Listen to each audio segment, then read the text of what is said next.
La cinquième leçon de notre cours de thérapie pneumatique, la thérapie par le Saint-Esprit, est une suite tout à fait logique d'ailleurs de la quatrième leçon, comme la quatrième leçon est une suite logique de la troisième leçon. Et nous sommes toujours dans le deuxième chapitre du livre intitulé « Le Saint-Esprit interroge les esprits » du docteur Massamba. Et là, nous étions en train de l'élargir avec le docteur Massamba, la compréhension du phénomène qui devient très populaire, le phénomène de mari et femme de nuit. Nous avons remarqué que ce phénomène est probablement lié au problème de complexe d'Édipe dans nos familles africaines. C'est-à-dire la tendance qu'a la fille d'être attirée par son père de l'enfance et la même tendance qu'a le garçon d'être attiré par son mari. Ce phénomène aussi peut bien être lié à la prostitution. Par exemple, un père qui est infidèle et qui a beaucoup de femmes, eh bien, il risque d'expérimenter la nuit une sexualité onirique. Et la même chose, un jeune homme ou une jeune femme qui est infidèle. Alors là, nous allons voir comment, lorsque vous vous mettez ensemble avec des gens du monde, des prostituées du monde, hommes, femmes, comment les esprits démoniaques viennent habiter en vous. Vous voyez? Et c'est très important de le savoir. Ce ne sont pas des maris ou des femmes de nuit, mais c'est des esprits démoniaques qui viennent habiter en vous, qui viennent vous tourmenter et qui tourmentent même vos nuits. Alors, poursuivons donc l'analyse du docteur Massamba. Et ici, il était en train de parler de femmes et de hommes de nuit comme des expressions métaphoriques et fantasmatiques. Des expressions métaphoriques fantasmatiques, c'est-à-dire des expressions imagées, des images, des fantasmes du moi, des fantasmes et des images de ce que le moi projette, désire en lui-même, n'est-ce pas?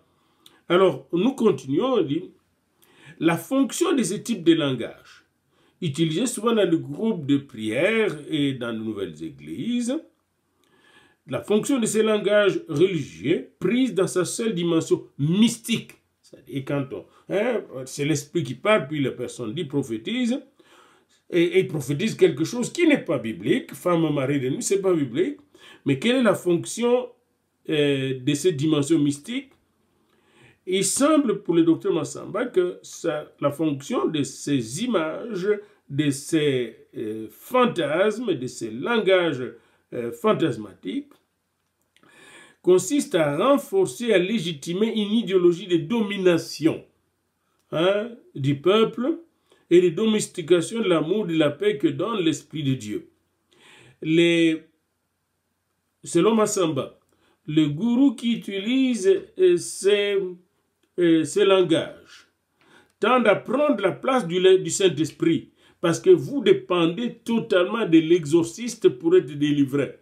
Vous devez aller là, suivre des séances de jeûne et de jeûne. Imaginez-vous si l'homme qui était possédé de plusieurs esprits, légions, n'est-ce pas, d'esprits, et qui vivait dans le tombeau,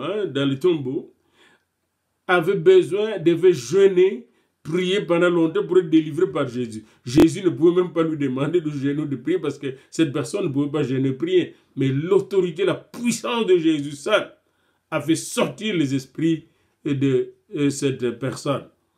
Et ici, j'ai un cas malheureux de quelqu'un qui était un schizophrène, qui souffrait atrocement. On lui avait demandé par une cellule de combat spirituel de jeûner, de prier. Pendant qu'il jeûnait et priait, il est tombé gravement malade. Il a commencé à faire des crises de folie et on l'a tabassé sérieusement. Et le tabassage l'a conduit à la mort. Ça, on est dans les années 90. Heureusement que les parents de cette personne étaient des chrétiens convaincus et n'ont pas intenté un procès contre le groupe qui a perpétré cet assassinat, ce meurtre. C'est de l'irresponsabilité. Nous devons prendre conscience et discerner justement comment le Saint-Esprit opère. Alors, donc, les gens utilisent ces problèmes de mari et de femme de nuit pour dominer les faibles, dominer ceux qui n'ont qu'un moyen de défense et qui sont pris justement par ces rêves qui les torturent tout le temps. Dans la logique de cette approche pastorale, le Saint-Esprit est invoqué, mais il est en même temps ignoré. Les gens disent « moi j'ai l'esprit ». Mais en fait, quand ils opèrent, ils ne savent pas eux-mêmes qu'ils l'ignorent et que c'est l'esprit de mensonge qui vient travailler pour donner à l'exorciste, je ne parle pas du prophète, mais je parle de l'exorciste. Quand je dis exorciste, je ne parle pas d'un homme de Dieu, d'une femme de Dieu, mais d'un charlatan qui utilise le nom du Saint-Esprit, le nom de Jésus-Christ même, et de Dieu, pour aliéner, dominer les gens qui souffrent. Nous devons faire attention à cela. Ces soi-disant mari et femme de nuit, nous dit Dr Massamba, constituent aussi la puissance diabolique manifestée dans la haine, le mépris de l'autre, la peur et la culpabilité causées par des péchés non avoués. Prenons quelqu'un qui vit dans la débauche. Et en vivant dans la débauche, il est évident qu'il va rêver la sexualité chaque nuit presque. Vous voyez, il vit dans la débauche. Il est possédé par les esprits de débauche. C'est normal. Maintenant, quand vous lui parlez qu'il a de femmes, de maris, d'ennemis, eh bien, vous créez une dépendance de cette personne à vous autres. Je connais un cas d'un groupe de femmes dans les années 70 qui ont dit à quelqu'un que, attention, ta femme a mené de femmes et de maris de nuit. Et finalement, une des prophétesses a détruit le mariage de ce couple-là et est devenue la femme de cet homme. Mais cette prophétesse était une prostituée. Elle était pire que la femme mariée, vous voyez. Alors, c'est très important pour nous d'avoir du discernement des esprits. Le Saint-Esprit interroge les esprits.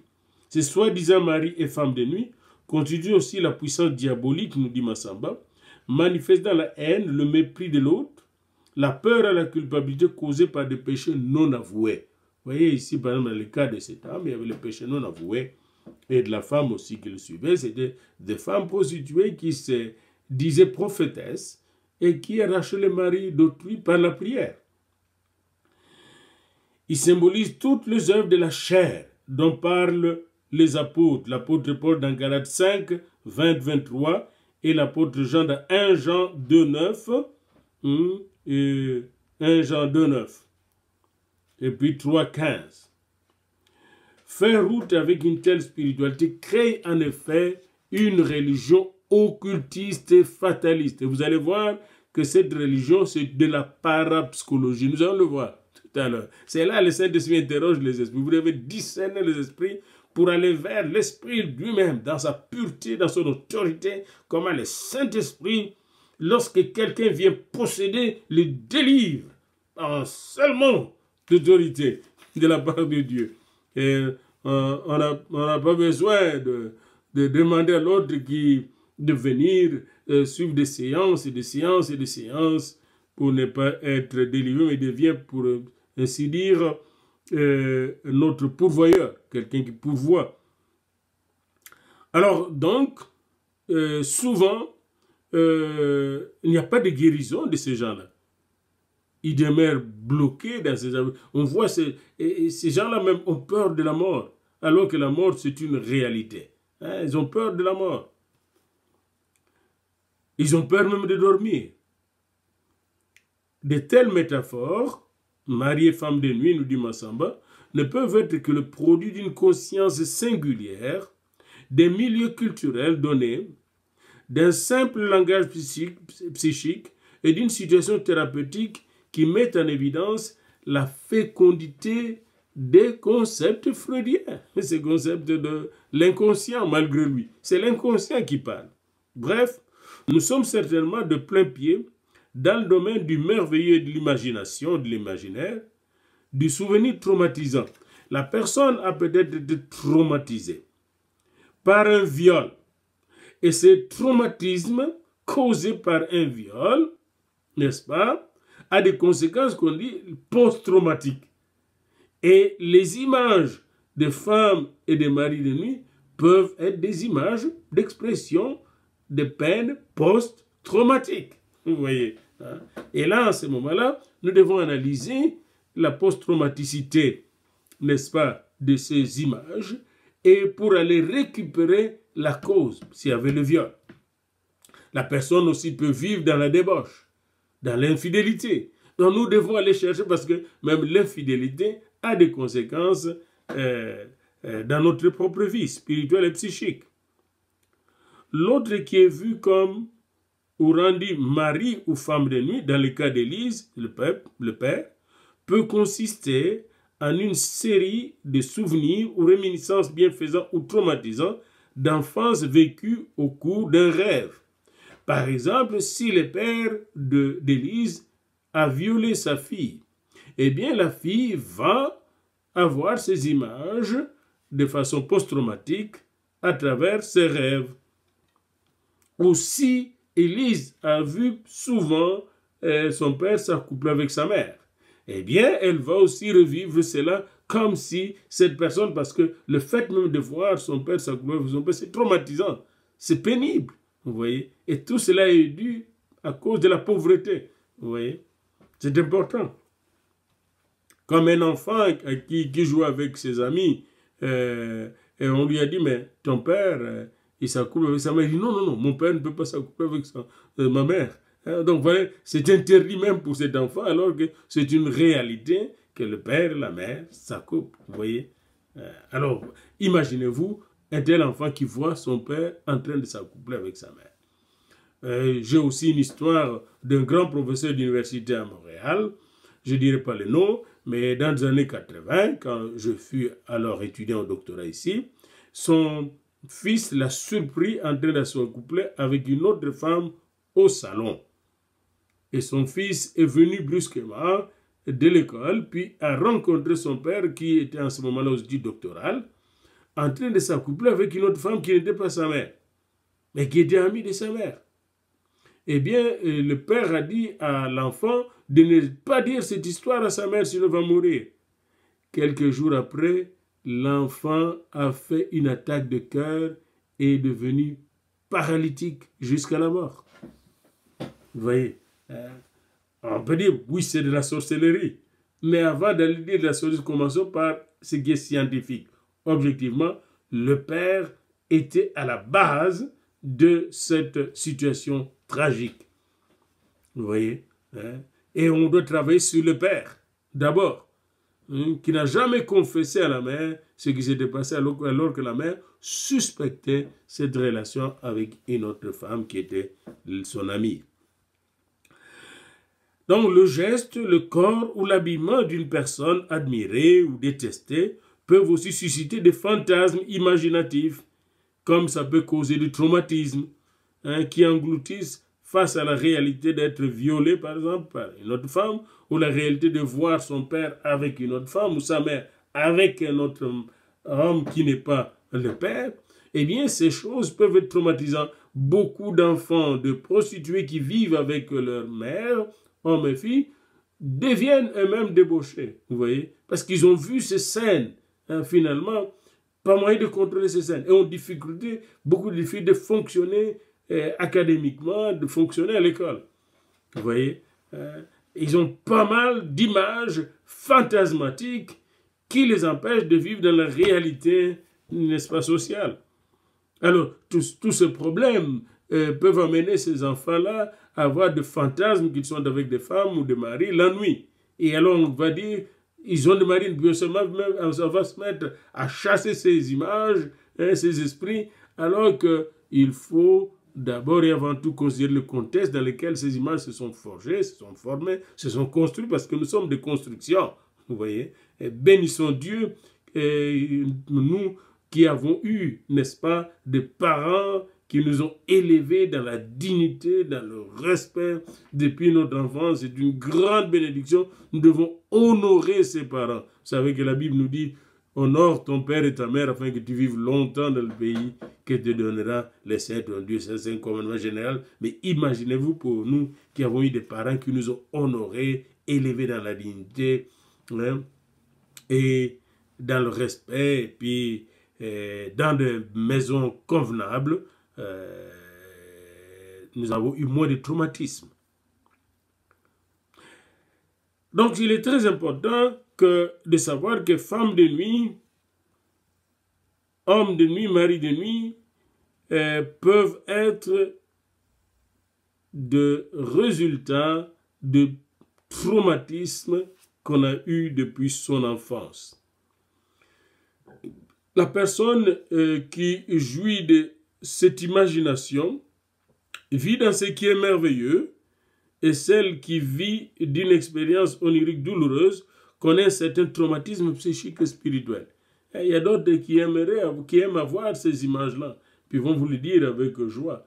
Mais, tandis que certains plutôt vont vous dire avec joie, tandis que d'autres personnes vont le dire avec peine, avec souffrance. C'est traumatisant.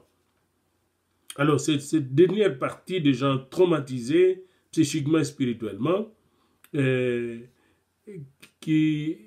cette dernière partie cette dernière catégorie qui constitue l'objet d'analyse de notre pasteur Massamba, et qui donne une hypothèse qu'il faut vérifier. Hein? Ce n'est pas une vérité définitive, mais c'est une hypothèse scientifique. Une hypothèse en science, c'est une explication qu'on donne et que nous devons vérifier dans la réalité. Avec plusieurs cas, puis on arrive à conclure, il a une voix de mari de nuit, l'autre voix de mari de nuit, l'autre voix de mari de nuit, et tous ont été traumatisés par des expériences sexuelles d'enfance, l'enfance, ils ont été violés, oui. Ah, donc, c'est une possibilité lorsqu'on a été violé d'avoir des problèmes de mari de nuit. Tous viennent de familles où il y a des petites maisons, on vit ensemble avec les parents. Donc, voyez-vous, il faut un échantillon sur le plan statistique pour arriver à de telles conclusions. Plusieurs actes initiés par la nouvelle mouvance spirituelle, en l'occurrence le projet de séparation de conjoints, dont l'un est accusé de vivre avec un démon sexuel. Il y a des gens, quand je vois un homme ou une femme qui est avec moi toute la nuit, puis il dit, séparez-vous. Puis on fait même divorcer les gens. Eh bien, ce cas exige donc une analyse approfondie pour acquérir plus de connaissances sur les phénomènes paranormaux et éviter l'escroquerie d'un peuple souffrant de kwashiorkor spirituel, comme le dit bien le docteur Massamba, expression que nous avons souvent utilisée dans les années 70. Nous disions que beaucoup de chrétiens souffrent de kwashiorkor spirituel, c'est-à-dire ils sont mal nourris bibliquement, spirituellement. Mon peuple périt faute de connaissances parce qu'il est mal nourri bibliquement. Et n'importe qui peut s'improviser pasteur, prophète, apôtre. Tout le monde va là-bas. Tout le monde va là-bas. Puis le lendemain, il va chez le danseur. Ils vont chez le musicien. Les mêmes personnes, parce qu'ils n'ont aucune éthique, aucun fondement spirituel. Et sans fondement, on n'est même pas un peuple. On n'est pas un peuple. Je remarque ça même dans les discours, dans les vidéos et tout ça. Les gens parlent de tout et de rien. Il ne peut pas avoir un porte-parole dans un groupe. Tout le monde veut prendre la parole. Alors, les escrocs viennent là où il n'y a pas de chef. Et le chef ne peut venir que de vous autres ensemble qui le choisissent. Il faut nous asseoir et choisir une seule personne qui est notre porte-parole. Et là, on réussit tous. D'ailleurs, dans beaucoup de pays, il y a des coups d'État parce que les gens ne peuvent pas se réunir ensemble pour laisser une personne prendre la parole. C'est ce qui s'est passé en 65 chez nous, depuis 60. Hein? Il y avait la mésentente entre Kasavubu et Lumumba. Tous les politiciens qui étaient entre Lumumba ont tout fait pour l'éliminer. on l'a éliminé, puis tous les politiciens ne s'acceptent pas les uns les autres. Et là, les dictateurs Mobutu avec les Belges ont profité pour, n'est-ce pas, établir un pouvoir inhumain qui a traumatisé tout un peuple et a préparé les lits à des dictateurs venant de la forêt, qu'on appelle AFDL. Et voilà la situation dramatique dans laquelle le pays est jusqu'à présent, le Congo. Vous voyez? Alors il faut savoir, même sur le plan scientifique, pastoral, savoir écouter la voix de la vérité. La vérité est scientifique, la vérité est spirituelle. Quand Dieu, par exemple, guérit quelqu'un, vous allez le prouver scientifiquement. Vous voyez, quand quelqu'un était guéri par la lèpre, on l'envoyait chez le médecin qui était le prêtre, et le médecin vérifiait si la guérison était effective. C'est important. Alors, l'un n'exclut pas l'autre. La pratique de la guérison, ou la guérison spirituelle, n'exclut pas la vérification médicale. L'une n'exclut pas l'autre. Alors, fondamentalement, la pastorale évangélique doit éviter la pratique des approches rituelles et herméneutiques ambiguës. C'est-à-dire, ces approches rituelles de combat spirituel qui ne sont pas basées sur une bonne compréhension, une bonne interprétation de la Bible. L'herméneutique ambiguë, une compréhension de la Bible qui est tout à fait ambiguë.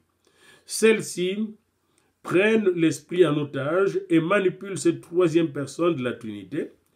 Et chaque dimanche, voire à toutes les réunions de prière, le diable est cité comme cause du conflit familial, voire l'unique cause de tout échec, sinon de tout problème et toute maladie. Vous voyez, quelqu'un qui a été infidèle et qui est allé contracter les virus du sida, le VIH, il est responsable. Satan l'a tenté, tant mieux, mais il est responsable. Vous voyez, hein? C'est très important. Un père de famille qui vit dans la débauche et qui, pour ainsi dire, n'arrive pas à pourvoir aux besoins de sa femme et de ses enfants à la maison. Il est responsable. Vous voyez, hein? Ce n'est pas le diable qui est responsable de cela. Il est responsable. N'oubliez pas que nous étions créés à l'image de Dieu, à sa ressemblance. Nous sommes responsables ici sur la terre. Ce n'est pas le diable qui est responsable sur la terre. C'est nous qui sommes responsables. Et on peut dire non au diable. Tout être humain a cette autorité de dire non au diable et oui à Dieu. Alors, c'est important pour nous de savoir que le Saint-Esprit nous donne l'autorité d'agir en maître sur cette terre, après Dieu. Et en effet, nous devons savoir que lorsque nous chassons les esprits, eh bien, nous sommes en train d'entrer en guerre avec un monde que nous ne maîtrisons pas, que seul Dieu maîtrise. Par conséquent, nous devons être sûrs que nous le faisons dans la vérité. Parce que les mensonges vont nous identifier à l'ennemi. Et c'est important. En effet, quand par exemple on dit on envoie les esprits dans le lieu aride, Massamba revient, en effet, au lieu d'évoquer constamment les femmes ou les maris de nuit, qui sont régulièrement objets de combats spirituels que doivent livrer plusieurs couples et familles, l'évocation de l'amour du Christ et de la manière dont elle peut mieux être vécue, en inaugurant notamment une vie familiale de prière commune, de dialogue, de partage, de vérité, de délivrance même, de soumission réciproque, conduirait à coup sûr les hommes et les femmes, les parents, les enfants, à la paix, à la solidarité. En effet, les lieux arides où l'on jette Satan à chaque exercice de délivrance ne peuvent que conduire cet épouvantable ennemi de Dieu dans son propre territoire, le désert. On l'envoie dans le lieu aride. On lieu de l'envoyer dans la Tartare. Vous voyez, hein? Le désert où habite Satan est le lieu symbolique de la misère, de la faim, du malheur. En l'y jetant constamment, nous ne récoltons que la maladie, l'échec, le désert. C'est le désert, comme Nietzsche le disait, le désert crouant. La haine, l'amertume, et les soupçons même dans une même église. On se soupçonne. On soupçonne même qu'on peut risquer d'être empoisonné dans l'église. On s'empoisonne même dans l'église. C'est un signe que ces gens n'ont pas connu le Seigneur. Parce que là où il y a le Seigneur, je ne peux même pas m'imaginer qu'un frère, une sœur en Christ empoisonne une autre personne. Donc cette première lecture psychanalytique, de psychodynamique, démontre clairement que le phénomène mari et femme de nuit est d'abord un phénomène causé par de traumatismes psychologiques et sociologiques réels. Par exemple, le fait de vivre dans une petite pièce peut causer ces traumatismes-là.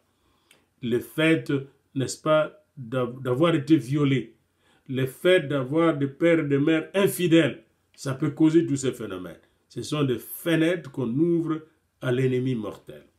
La deuxième lecture du cas numéro 2 d'Élise, qui considère que son père se déguise en mari de nuit, est une interprétation parapsychologique et cosmogonique africaine. Et cette interprétation montre clairement comment ce phénomène relève de l'occultisme. Le phénomène des maris et femmes de nuit, répandu en République démocratique du Congo et en Afrique, s'inscrit aussi dans un autre dans ce cadre-là, dont le vécu et l'expression peuvent se situer dans la spiritualité traditionnelle africaine, la parapsychologie africaine, l'occultisme africain, la science des phénomènes paranormaux. Et c'est une science qui existe et qui est pratiquée même par nos ancêtres. Vous voyez, hein? C'est de l'occultisme. La parapsychologie est très bien connue dans le monde. Aussi sous le nom de psychotonique, et une science spéculative qui concerne étudier les facultés extraordinaires de certains hommes. Par exemple, c'est des hommes qui se disent qu'ils peuvent facilement attaquer quelqu'un qui est loin, qui peuvent aller, n'est-ce pas, faire du mal à quelqu'un qui est loin. La cosmogonie africaine est une variante de la parapsychologie et constitue l'ensemble de l'univers, du monde visible et invisible dont ses ressources l'homo africanus. Cette cosmogonie comprend des êtres humains vivants et morts. Et souvent, ces êtres humains vivants et morts qui s'inscrivent dans cette cosmogonie entrent en relation par de rêves. Je vous donne un exemple. Une personne qui me dit, chaque fois qu'il rêve, son oncle paternel et son père qui sont déjà morts, eh bien son ordinateur tombe en panne. Et ça lui coûte cher pour le faire réparer. Voilà. Alors, maintenant, il faut aller plus loin. Il faut analyser les relations de cette personne avec ses paternels. Il se pourrait que du vivant de ses paternels, ces gens-là le traumatisaient. Et c'est ce que je fais en écoutant la personne, et je suis en dans l'historique de la personne. Et le fait que ces gens-là étaient méchants contre la personne, ont favorisé un traumatisme permanent et continuel sur cette personne, fait que quand tu le rêves la nuit, eh bien, c'est la malchance, pour parler un langage païen qui n'est pas chrétien, parce que nous ne sommes pas de la malchance. Alors, cette cosmogonie africaine, n'est-ce pas, de rêve, la vision du monde dans le rêve, qui consiste à prendre le rêve pour la réalité d'ailleurs. Et ça nous coûte très très cher, et peut-être à la base, justement, de croyances spéculatives qui n'ont aucun fondement réel. Je vais vous donner un exemple. Quelqu'un qui rêvait chaque fois à la fin du mois, et on est à l'époque coloniale, dans les années 58-59, il travaillait à l'Otraco, qui est devenu l'Onatra plus tard. Maintenant, je ne sais plus quoi, parce qu'il y a 20 ans depuis que j'ai quitté le pays, le Congo, mon pays d'origine. Alors, cette personne, quand il rêvait son oncle, il allait au travail et le Belge lui disait, le patron, « Ah, Ton oncle venait chercher ton salaire. Voilà, il a signé ici. Et il ne nous remettait pas son salaire. Il croyait. Mais ces Belges utilisaient l'anthropologie, la fausse anthropologie africaine développée par les Tempels et les autres Belges pour aliéner nos populations. Vous voyez? Comment ces fantômes, ces morts, pouvaient-ils venir signer et prendre tous les salaires de cette personne? Et cette personne croyait. Bon, il a pris, mais donnez-lui le salaire maintenant que vous avez l'argent que vous avez. Voyez-vous? Hein? C'est très important de ne pas croire à n'importe quelle chose. Les gens alors croient dans cette cosmogonie qu'il existe des génies des eaux, des génies des forêts. Il y a des forêts sacrées qu'on ne peut pas du tout exploiter. Mais cette cosmogonie existe existe aussi dans d'autres cultures, comme dans la culture européenne. Cette cosmogonie existe. Ce n'est pas dans les cultures asiatiques. Ce n'est pas typique à l'Afrique. Même la croyance à la sorcellerie, c'est une croyance universelle. Elle n'est pas seulement africaine. Vous voyez? Je vous donne un exemple. Quelqu'un voulait aller construire le tombeau de son père au village. Puis on lui dit par ses cousins, bon, nous sommes aussi des pères, donc avant de construire la tombe de votre papa, vous devez d'abord construire les tombes des autres, sinon nous aurons des problèmes. De qui? Et ils montrent les tombes des autres. Et ces autres avaient leurs enfants, leurs petits-enfants vivants faisant de l'argent. Mais on voulait exploiter l'autre. L'autre dit non. Mon père m'a donné l'autorité de construire sa tombe. Et il ne m'a jamais dit de construire les tombes des autres. Vous construisez vos tombes et moi je construis ma tombe, la tombe de mon père. Puisque mon père a parlé et il est votre ancêtre. Et le problème était réglé.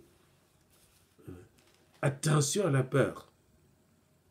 Dans cette logique de l'existence des esprits des eaux, des esprits de terre, des esprits de mort, dans cette logique, la sorcellerie devient un jeu parapsychologique, occulte, c'est de l'occultisme, comme plusieurs études ont pu le démontrer sur le continent africain ailleurs. Et c'est dans ce cadre que Massamba ose affirmer, avec précaution, que peut se situer aussi le phénomène des maris de nuit, évoqué dans le cas numéro 2 dans ce livre. La littérature scientifique et les Saintes Écritures rapportent que le génie, les esprits, les sorciers entretiennent des rapports sexuels avec des êtres vivants au cours de leur sommeil. Et nous allons le voir dans la leçon qui suit. Pour clore cette leçon, nous devons faire attention, et c'est ça la remarque, de confondre cosmogonie traditionnelle, parapsychologie et, n'est-ce pas, combat spirituel.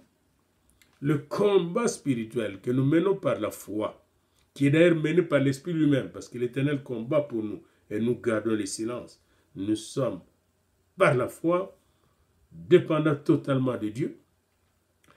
Eh bien, ce combat spirituel doit être mené dans la lumière de l'Esprit, dans la foi, dans l'amour de Dieu, dans l'espérance de Christ et dans l'assurance que nous sommes plus que vainqueurs par celui qui nous fortifie.